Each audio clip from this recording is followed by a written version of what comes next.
राधे राधे आप सभी को।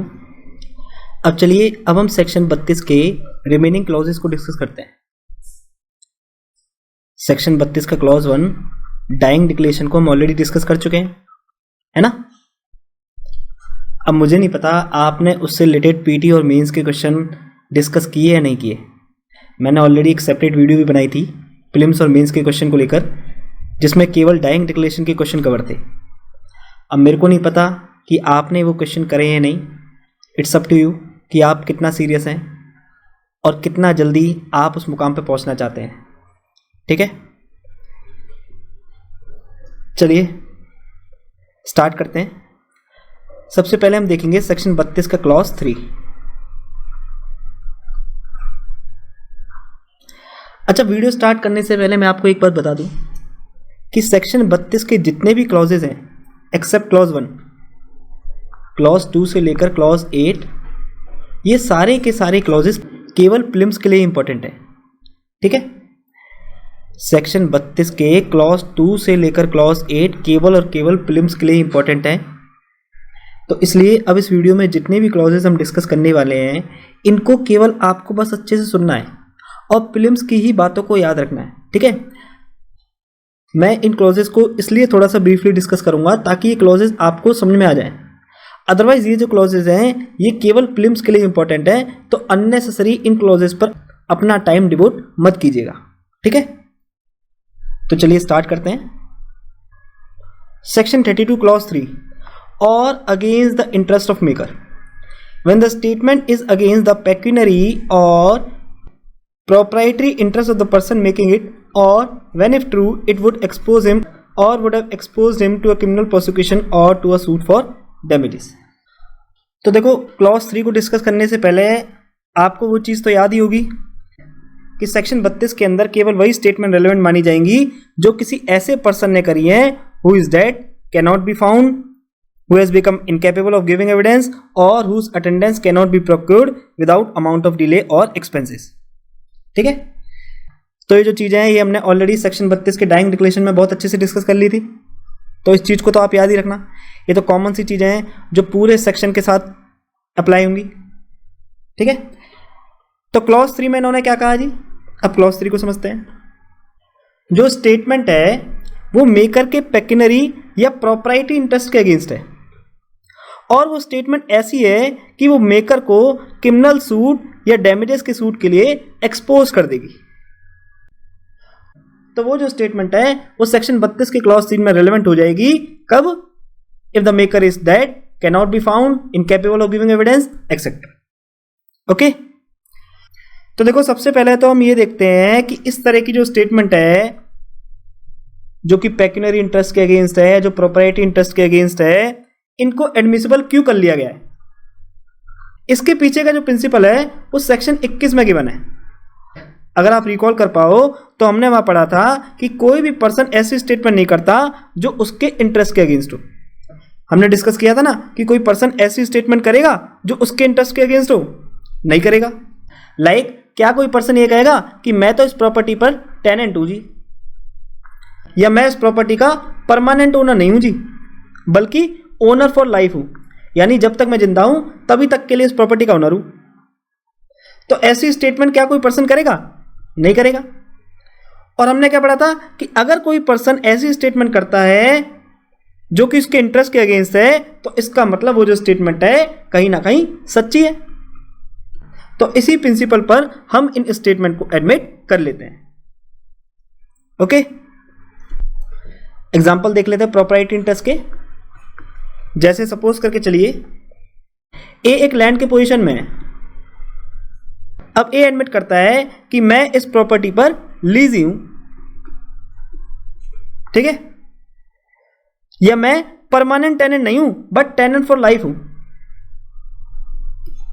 जब तक मैं जिंदा हूं तभी तक के लिए मैं इस प्रॉपर्टी पर टेनेंट हूं, या फिर मैं इस प्रॉपर्टी पर टेनेंट फॉर पर्टिकुलर ईयर्स हूं, जैसे 2 साल 3 साल या 4 साल के लिए ही मैं इस प्रॉपर्टी पर टेनेंट हूं, या फिर मैं इस प्रॉपर्टी पर टेनेंट एट विल हूं। तो यहां जो ए है वो ऐसी स्टेटमेंट कर रहा है जो उसके प्रॉपर्टी इंटरेस्ट के अगेंस्ट है, ओके। क्लियर हुआ? तो चलिए इलस्ट्रेशन देख लेते हैं सेक्शन 32 के क्लॉज 3 का। Illustration F, the question is weather A and B were legally married. The statement of a deceased clergyman that he married them under such circumstances that the celebration would be a crime is relevant. तो क्या कहता है illustration कि question ये है कि क्या A और B ने लीगली शादी की है। तो डिसीज क्लर्जीमैन ने ये स्टेटमेंट दी कि उनकी शादी ऐसे सर्कमस्टेंसेस में हुई थी कि अगर वो मैरिज को सेलिब्रेट करते तो ये अपने आप में क्राइम होता। लाइक हो सकता है वो अंडर एज शादी कर रहे हो, ठीक है, या फिर हो सकता है बाइगेमी हो। तो अब उस क्लर्जीमैन की जो स्टेटमेंट है वो सेक्शन 32 की क्लॉज 3 में एडमिसिबल हो जाएगी। सिमिलरली जो इलस्ट्रेशन ई है वो भी क्लॉज 3 पर बेस्ड है, इसको आप खुद से करोगे, ठीक है। अब चलिए पीटी के क्वेश्चन देख लेते हैं क्लॉज 3 से। In the statement is against pecuniary और proprietary interest of the maker, expose him for criminal prosecution और सूट फॉर डैमेजेस, ठीक है। तो ये कुछ पीटी के पॉइंट्स हैं जो आपको क्लॉज 3 के लिए याद करने हैं। अब चलिए अब हम क्लॉज 4 को डिस्कस करते हैं। क्लॉज 4 क्या कहता है जी, और gives opinion as to public right और कस्टम और matters of general interest. When the statement gives the opinion of any such person as to the existence of any public right or custom or matter of public or general interest of the existence of which, if it existed, he would have been likely to be aware, and when such a statement was made before any controversy as to such right, custom or matter had arisen. तो क्या कहता है जी, clause 4 states जब वो statement किसी public right या public custom या general interest के एग्जिस्टेंस को लेकर किसी ऐसे पर्सन का ओपिनियन है जो यदि custom, public right etcetera exist करते तो वो पर्सन उनके एग्जिस्टेंस से अवेयर होता, और वो स्टेटमेंट उस पब्लिक राइट या कस्टम पर कंट्रोवर्सी रेज होने से पहले की गई है, और अगर उस स्टेटमेंट को करने के बाद अब वो पर्सन मर जाता है या ढूंढा नहीं जा सकता या एविडेंस देने के लिए इनकेपेबल हो जाता है, तो अब वो जो स्टेटमेंट है वो सेक्शन 32 के क्लॉज 4 में रेलेवेंट हो जाएगी, ठीक है। तो चलिए अब हम ये देखते हैं कि इस सेक्शन का रीजन क्या है कि इन स्टेटमेंट को हम क्यों एडमिसिबल करते हैं।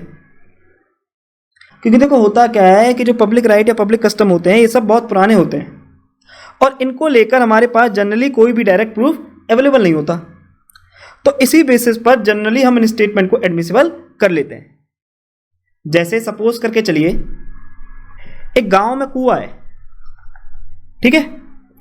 अब इस कुएं से पानी लेने का सबका राइट है,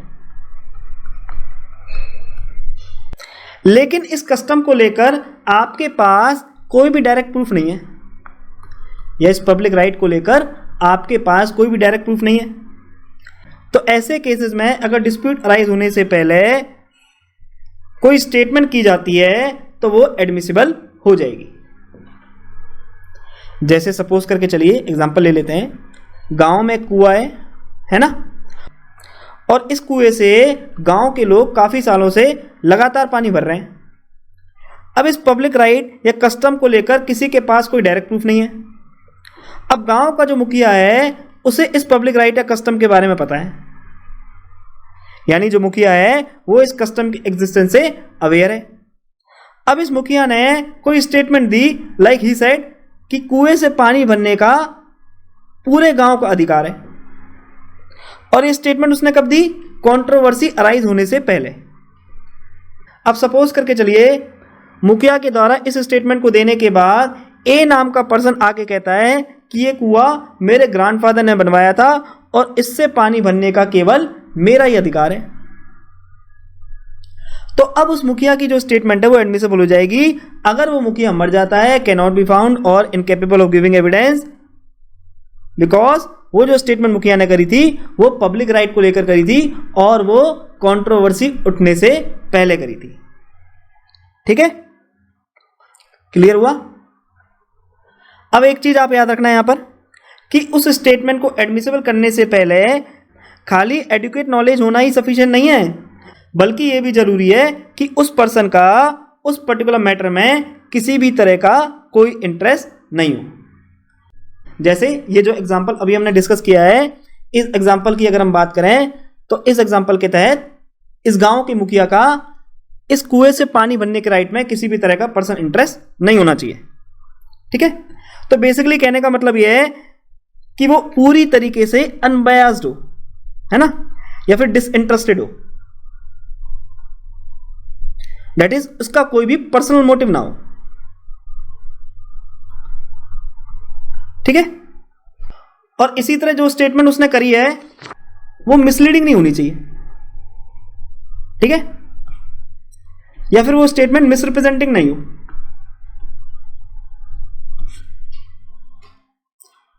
तो ये कुछ चीजें हैं जो क्लॉज 4 को लेकर आपको याद रखनी है कि जिस पर्सन ने वो स्टेटमेंट करी है उस पर्सन का उस पब्लिक राइट में या उस पब्लिक कस्टम में किसी भी तरह का कोई पर्सनल मोटिव, पर्सनल इंटरेस्ट या बायसनेस नहीं होनी चाहिए, और वो जो स्टेटमेंट है वो ना तो मिसलीडिंग होनी चाहिए ना ही मिसरिप्रेजेंटेटिंग होनी चाहिए।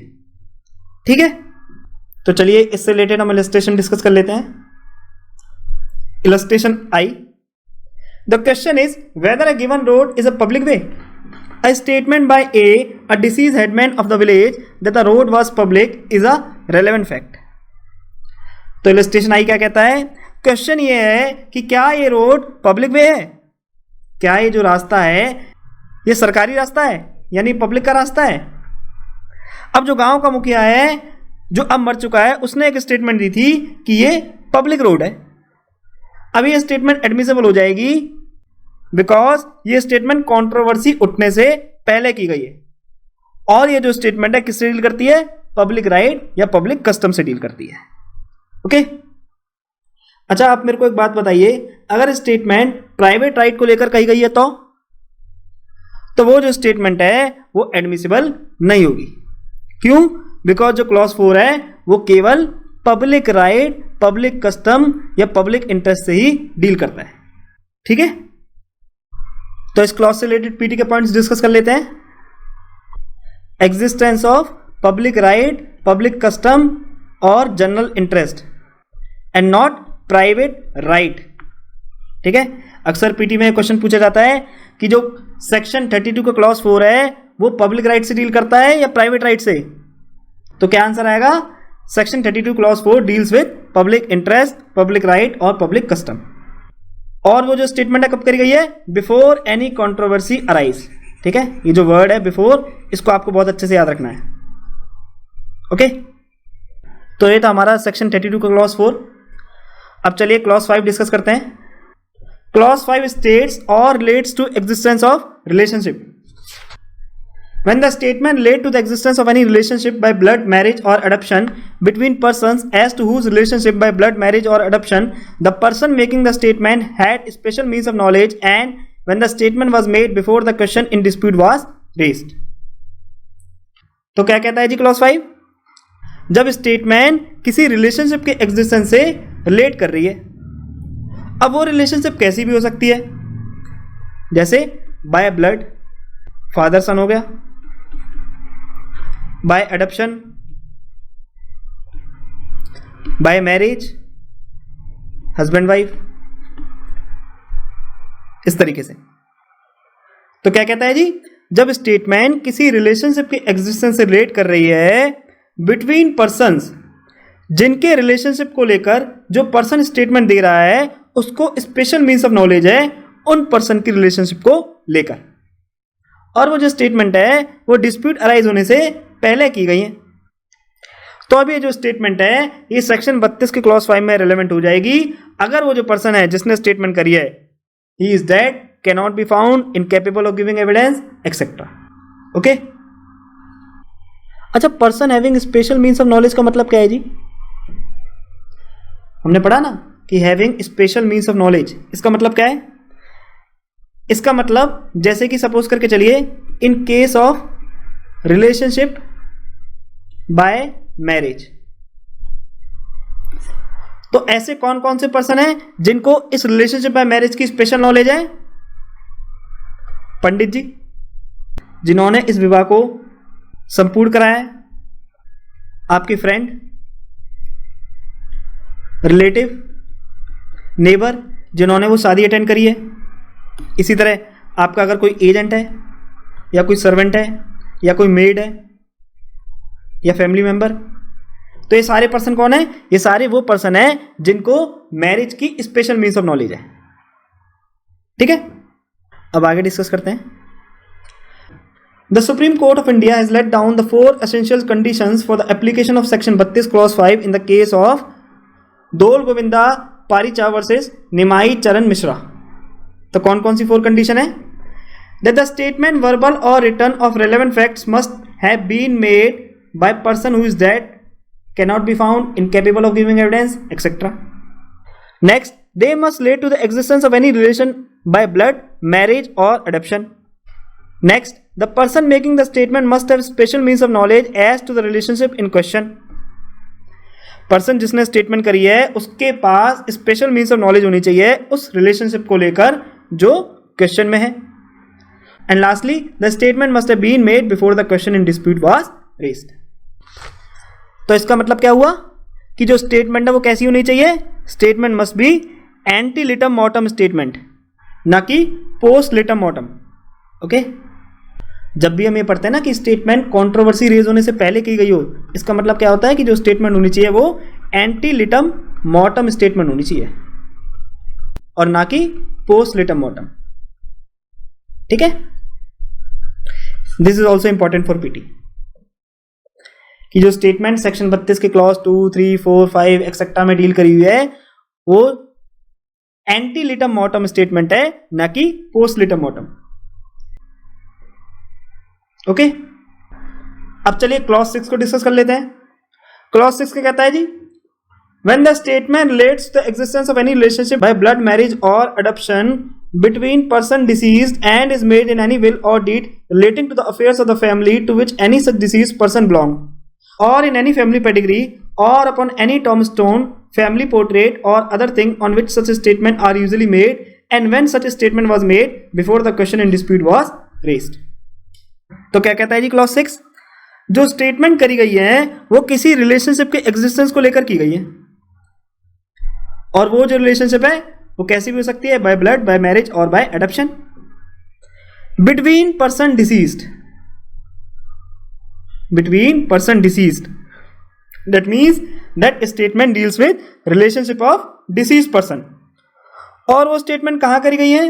वो स्टेटमेंट किसी विल या किसी डीड में की गई है जो कि फैमिली अफेयर से रिलेटेड है, जिससे वो डिसीज पर्सन बिलोंग करता है, या वो जो स्टेटमेंट है वो टॉमस्टोन पर की गई है, या वो जो स्टेटमेंट है फैमिली पोर्ट्रेट पे की गई है, और वो जो स्टेटमेंट है वो कब करी गई है? Before the question in dispute was raised. तो अब ये जो स्टेटमेंट है वो एडमिसेबल हो जाएगी सेक्शन 32 के क्लॉज 6 में अगर वो स्टेटमेंट जिस पर्सन ने करी है he is dead, can not be found, incapable of giving evidence etcetera. ठीक है, अच्छा फैमिली पेडिग्री का क्या मतलब होता है जी? Family pedigree means written statement of relationship, जैसे फैमिली की हिस्ट्री को लेकर। टॉमस्टोन का मतलब क्या होता है? जैसे कब्र या समाधि के पास एक छोटा सा पत्थर देखा होगा आपने, देखा है? कहीं कब्र या समाधि बनी होती है तो उसके पास एक छोटा सा इस तरीके से पत्थर होता है जिसमें काफी सारी डिटेल कंटेन होती है, जैसे कि उसका नाम, उसका ईयर एक्सेट्रा। तो इसी को हम टॉमस्टोन कहते हैं। फैमिली पोर्ट्रेट क्या होता है जी?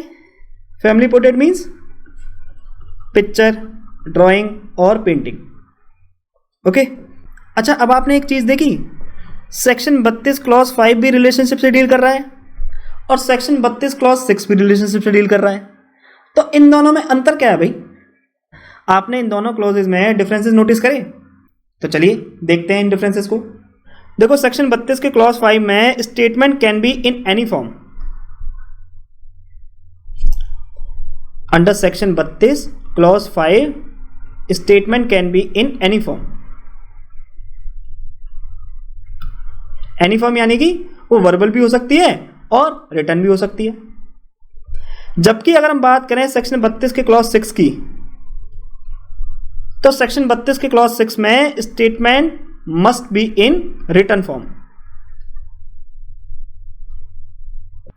जैसे आपने देखा था ना कि सेक्शन 32 के क्लॉज 6 में स्टेटमेंट कहाँ करी गई थी, या तो वो स्टेटमेंट टॉम स्टोन पे की गई थी, या फैमिली पेडिग्री पे की गई थी, या विल डीड पे की गई थी, एक्सेट्रा। तो यहां जो स्टेटमेंट है वो किस फॉर्म में है, केवल और केवल रिटन फॉर्म में है। ठीक है। अच्छा, अब दूसरा जो सबसे इंपॉर्टेंट डिफरेंस है वो क्या है कि सेक्शन 32 का clause 5 deals with relationship of any person, जबकि जो सेक्शन 32 का क्लॉज 6 है वो किससे डील करता है, सेक्शन 32 का clause 6 deals with relationship of deceased person only. Okay, ठीक है। तो ये दो मेजर डिफरेंसेस हैं सेक्शन 32 के क्लॉज 5 और क्लॉज 6 में, आपको इनको वर्बली याद रखना है। ओके, अब चलिए इन क्लॉजेस से रिलेटेड इलस्ट्रेशन डिस्कस कर लेते हैं। The question is whether A, who is dead, was the father of B. A statement by A that B was his son is a relevant fact. तो illustration क्या कहता है जी, जब question ये है कि क्या A जो कि मर चुका है वो B का फादर है, A ने एक स्टेटमेंट दी थी कि B उसका बेटा है। अभी जो स्टेटमेंट है कहाँ एडमिसिबल हो जाएगी, अंडर सेक्शन 32 के क्लॉज 5 में। क्यों, क्योंकि जो स्टेटमेंट है वो ओरल फॉर्म में है, plus section 32 clause 5 deals with relationship of any person. ठीक है, नेक्स्ट इलस्ट्रेशन देखते हैं। The question is what was the date of birth of A. A letter from A's deceased father to a friend announcing the birth of A on a given day is a relevant fact. तो next illustration क्या कहता है जी, जब question ये है कि ए की date of birth क्या है। अब ए के डिसीज फादर ने एक स्टेटमेंट लिखी थी अपने फ्रेंड को कि ए इस दिन पैदा हुआ था, तो ये स्टेटमेंट कहां रेलेवेंट है, सेक्शन 32 के क्लॉज 6 में। क्यों, बिकॉज ये जो स्टेटमेंट है deals with relationship of deceased person, plus जो स्टेटमेंट है वो रिटन फॉर्म में है। ठीक है ना। अब नेक्स्ट इलस्ट्रेशन देखते हैं। The question is whether and when A and B were married. An entry in a memorandum book by C, the deceased father of B, of his daughter's marriage with A on a given date is a relevant fact. तो अगला illustration क्या कहता है जी, question ये है कि क्या A और B शादीशुदा हैं, और अगर ये शादीशुदा हैं तो इनकी शादी कब हुई थी। तो C जो B का डिसीज फादर है उसने अपने मेमोरेंडम बुक में अपनी बेटी की शादी की एंट्री कर रखी है, तो ये अपने आप में सेक्शन 32 के क्लॉज 6 में रेलेवेंट है, बिकॉज ये जो स्टेटमेंट है किससे डील कर रही है, रिलेशनशिप ऑफ डिसीज पर्सन से, and this statement is in written form. Okay, अब आपको क्लियर हुआ। तो जो इलस्ट्रेशन के और एल था इसमें आपने क्या देखा, इसमें आपने रिलेशनशिप बाय ब्लड देखा, that is father and sun relationship, जबकि इलस्ट्रेशन एम में आपने क्या देखा, रिलेशनशिप बाय मैरिज। ओके, तो क्लॉज 5 और क्लॉज 6 आपको अच्छे से क्लियर हुआ। ये दोनों ही क्लॉजेस पीटी के लिए बहुत इंपॉर्टेंट है। ठीक है, आपको ये दोनों क्लॉजेस अच्छे से करके जाने हैं। स्पेशली पीटी में अक्सर ये क्वेश्चन पूछ लेते हैं कि डिसीज पर्सन की रिलेशनशिप से कौन सा क्लॉज डील करता है, क्लॉज 5 और क्लॉज 6। ठीक है, तो आपको याद रखना है कि डिसीज पर्सन की रिलेशनशिप से क्लॉज 6 डील करता है, और क्लॉज 6 में जो स्टेटमेंट है वो रिटन फॉर्म में होनी चाहिए। ओके, अब चलिए नेक्स्ट क्लॉज डिस्कस करते हैं। Clause 7, statement made in a document relating to a transaction. Under this clause statement of relevant facts made by a person who are dead और कैन नॉट बी फाउंड और who has become incapable of giving evidence और whose attendance cannot be processed without undue amount of expenses or delay which the court considers unreasonable are relevant if they are contained in any deed, will or other document which relates to such transaction as it is mentioned in section 13 clause A. Under clause 7 only that statement is relevant which is contained in any deed or will or other document relating to any transaction by which any right or custom was created, claimed, modified, recognized, asserted or denied or which was inconsistent with its existence.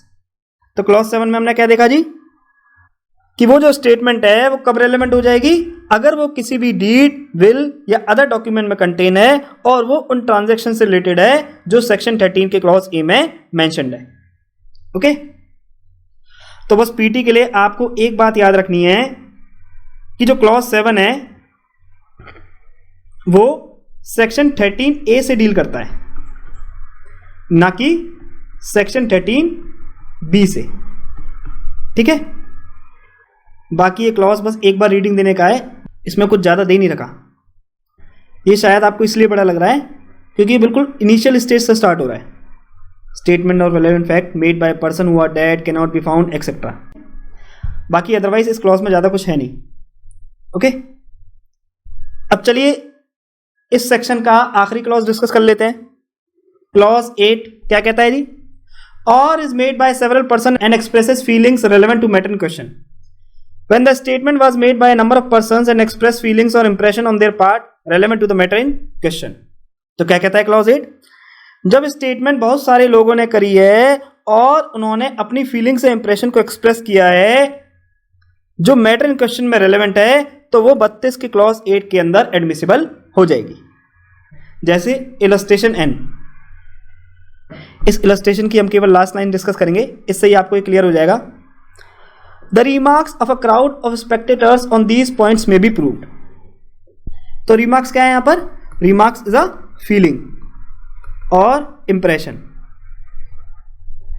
और जो word crowd है ये क्या depict कर रहा है यहां पर? This shows the statement is made by several person। ठीक है, तो अभी जो स्टेटमेंट है सेक्शन 32 के क्लॉज 8 के अंदर एडमिसिबल हो जाएगी। तो ये जो इलस्ट्रेशन है पीटी के लिए बहुत इंपॉर्टेंट है और अक्सर पीटी में पूछ लिया जाता है कि जो इलस्ट्रेशन है ये किस केस पे बेस्ड है। तो आंसर इज डियो बॉस्ट केस और BT and the beast case.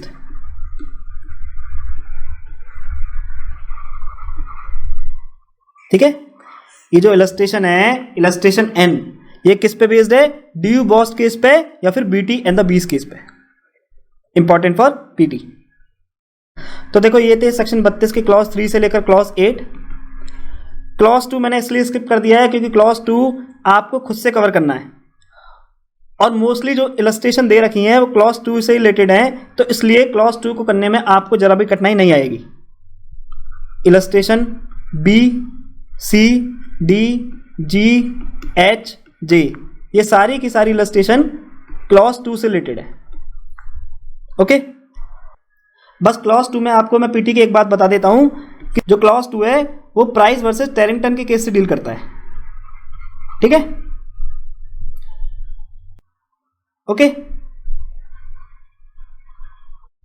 तो ये था हमारा आज का लेक्चर। अगर आपको लेक्चर पसंद आया है तो आप लाइक, शेयर और कमेंट जरूर कीजिएगा और अगर आपको लेक्चर पसंद नहीं आया है तो आपको डिसलाइक करने का भी पूरा राइट है। और प्लीज आप लोग कमेंट करके अपने फीडबैक जरूर दीजिएगा जिससे कि फ्यूचर में मैं अपने आप को और इंप्रूव कर सकूं। और अगर आप लोग चाहते हैं कि वीडियोस में किसी भी तरह का मैं चेंज करूं तो आप मुझे कमेंट करके बता सकते हैं। मैं पूरी कोशिश करूंगा चीजों को आपके अकॉर्डिंग चलाने की।